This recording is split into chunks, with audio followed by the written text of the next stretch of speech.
Well, it's the same day as I stopped the last video, but I can't find those hinges. I'm beginning to think they might have been a dream. So we're going to make a hinge out of this piece of metal. I'll cut it down the angle here, flip it around, cut it down the angle there. And then, just like my little barrel stove, we'll go ahead and make us a hinge. I'll use bigger pipe than that was, and this here was a nail. So I've got metal all for that. We'll gather everything up, but first we got to cut this piece of metal. It's going to be noisy, so we'll get back to it when we have it cut.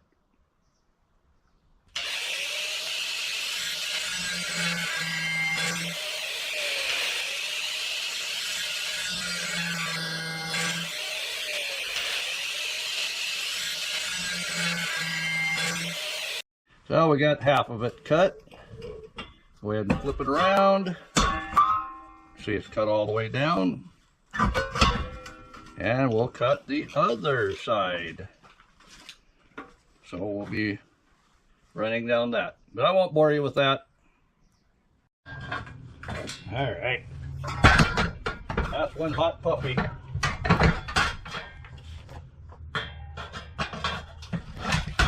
It fell out of that vise after all the pressure was gone. So we'll go ahead and open that up.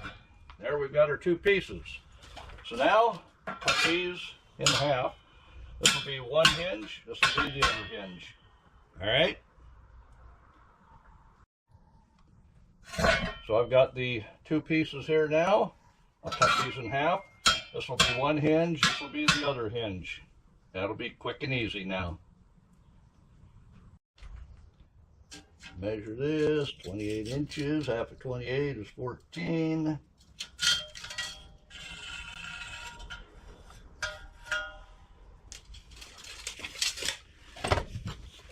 Hold your ears.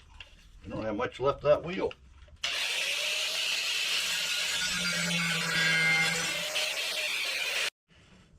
All right, we've got this cut in half. And I know you're going, well, what the heck are you doing there? I don't know. Well, that ain't gonna work.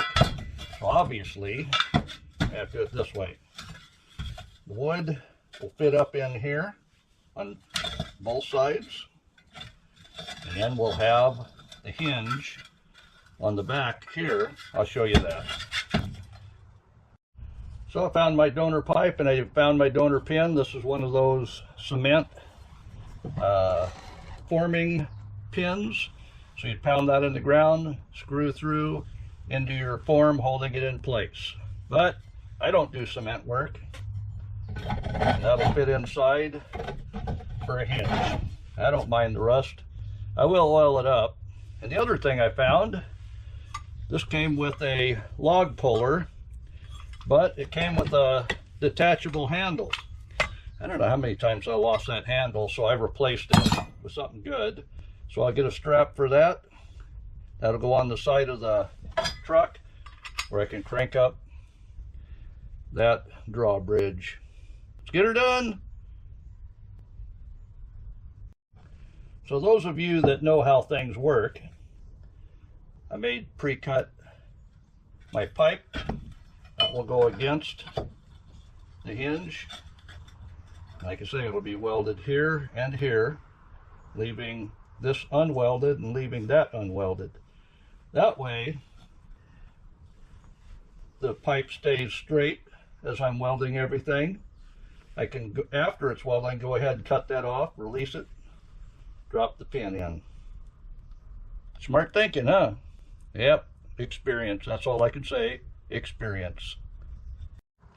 So we're going to investigate how we're going to weld this together. If I were to put the hinge here, weld this side to the pipe here and the back side to the other side of the gap, then it would be in the down position and it would roll up 90 degrees. Or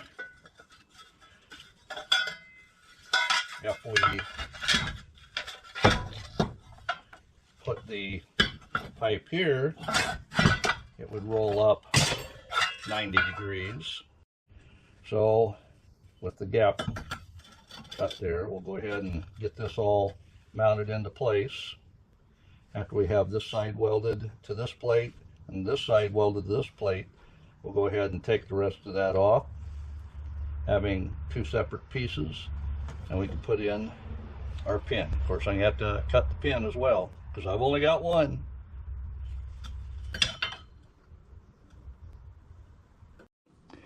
So now I'll go ahead and cut the rest of that off. We'll leave it in the vise and put the pin in. Now I know what you're thinking. That's galvanized water pipe. That's deadly gases that come off it. You're right. That's why I did it outside in the breeze with a stick welder.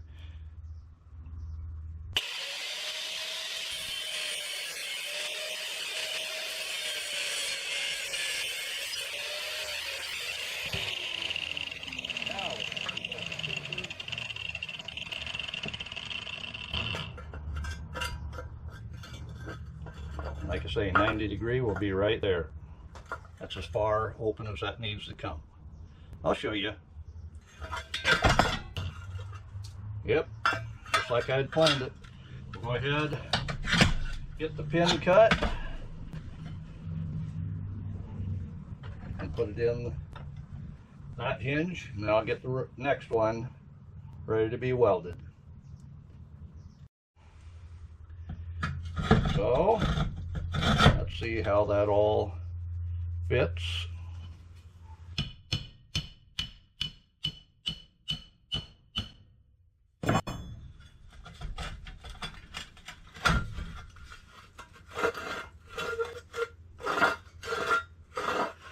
Obviously now, my other piece is going to need to be reverse welded, where it'll be welded here and here, and that way they won't slide away from each other. So after they're bolted in place, they'll stay in place. All right, I know you need a visualization. So basically, as you can see, when that's slid into place, it will be sitting on the beam. And I'll go ahead and cut these back and attach this to the hinge here.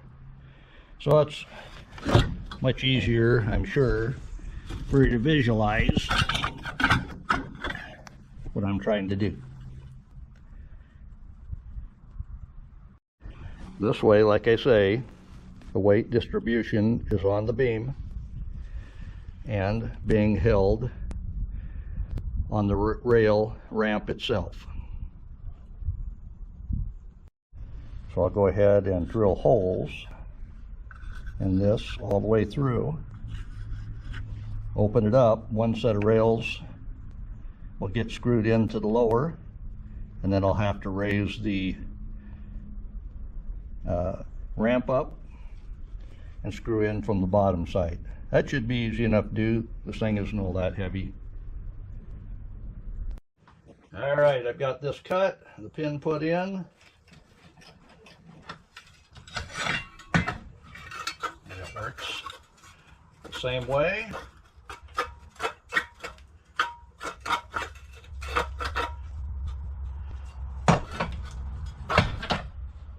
Might have to clean a little bit of rust off, but this way they will work against each other, keeping each of them. Just wants to slide out that way, and this wants to slide out that way. This way, both of them will counteract that rail from sliding all one way. Got it? Good. Well, this build keeps evolving. I've taken the ramp, set it up against the door, and that's when I realized I can open up both those doors where they're even with the side, and go ahead and put a roof up here that comes out. So not only can I have a drawbridge, but I can have 4 more feet of undercover space. I think I might even be parking my Ranger inside there. But we've got to get that ramp put together the rest of the way. I've got the hinges on. You can see that one piece is laying down there because it wants to slide off, but after I lay it down, get it screwed to the beam, it'll be ready for its first trial raise. And then, since I'm leaving these doors as extra footage to keep dry, I have a roll-up door on my party shack that isn't being used because I put a double doors in, and that'll come in perfect here because I can raise it up. It's 7 feet wide. This trailer's 8 feet wide, so it'd be perfect. Come down the center with the pallet, drive the Ranger in, whatever I need to do, close it down, keep it secure and dry. So let's get that done. Well, I'm not sure how this is going to go, but I'll go ahead and lift that up so I get the hinge screwed to the big beam. Let's see how it works. Hopefully it'll stop there and not come and smack me.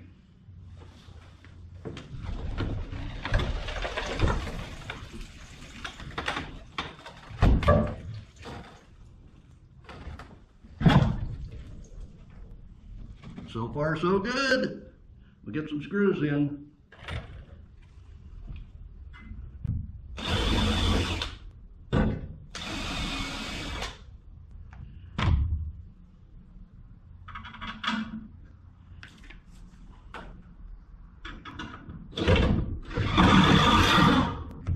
Other than I gotta hold it here.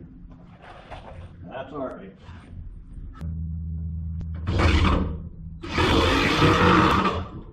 All right.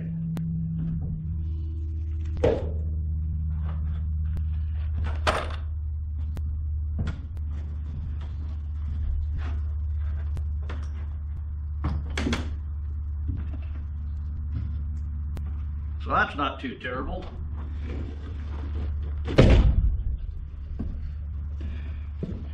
And we're attached to the big beam. That's what was important. I think I have a little bit of trimming to do because those walking dogs, I won't be using them if I go to plan B. So I may need to do something about that. You can see the tire is just touching. My forks aren't in far enough to be able to grab that pallet with the pallet jack. So I might have to shorten up that drawbridge a little bit. It's all wood and fiberglass. It'll be easy, but I'll have to show you plan B. So originally when I built this building, I had a roll-up door here, but I wanted more light out, and those doors look onto the garden, which is here, and it gives me more light as well. So I'll show you what I'm going to use on that truck box. So many of you have seen my cooking studio with the wood cook stove, and before I put these double doors on, I had this roll down door that all rolls up. It's 7 feet wide exactly, and for a frame I only need 1 inch to screw to. Now if you're going to order one of these doors, you can get them online, but I found they sell them at Home Depot.